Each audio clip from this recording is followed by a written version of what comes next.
আজকে আমার off day, তো ভাবলাম যে বাইরে থেকে একটু ঘুরে আসি, কারণ কাজের ফাঁকে একটু রিফ্রেশমেন্টের দরকার। তো আমরা গিয়েছিলাম ধানমন্ডি লেকে। সো এখানে আমরা আজকে একটু টাইম স্পেন্ড করেছি, ভালোই লেগেছে, দিনটা অনেক ভালো গিয়েছে যেহেতু বিকেলবেলা বৃষ্টিও হয়েছে একটু আগে। তো আমরা হাঁটছিলাম, কিছু লেকের সাইডে দাঁড়ালাম, অ্যান্ড ভেজা ভেজা একদম পুরো প্রকৃতিটা।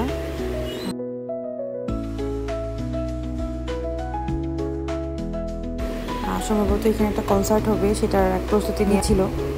একটু আগে বৃষ্টি থেমেছে, তো দেখাই যাচ্ছে যে চারিপাশে কতটা ভেজা।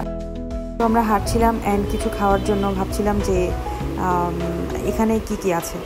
তো সামনে ছিল অনেক ধরনের স্ট্রিট ফুড ছিল, ডাব ছিল, ফুচকা, পানিপুরি, ঝালমুড়ি, অনেক কিছু ছিল।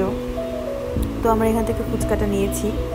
তো ফুচকা, আমি তো ঝাল খেতে পারি না, তো আমি ঝাল ছাড়া, বাট আমার ফ্রেন্ড পাকনামি করে ঝাল নিয়েছে, বাট ঝাল তো খেতে পারবে না, শুধু ঝাল নিয়ে সে অবস্থা একদম টাইট হয়ে গিয়েছিল। একটু পরে দেখতে পারবেন তার ঝাল, আমি জানি না সে ঝাল খেতে পারে কিনা নাকি শুধু ফ্লেক্স মারে। একটু পরেই তো তার অবস্থা একদম টাইট হয়ে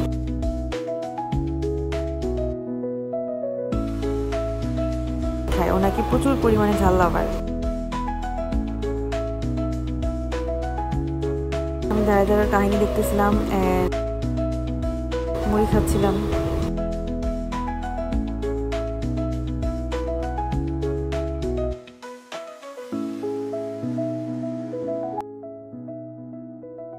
তারপরে ঘোরাঘুরি শেষ করে দেন বাসার দিকে রওনা দিলাম, বাসায় চলে আসব।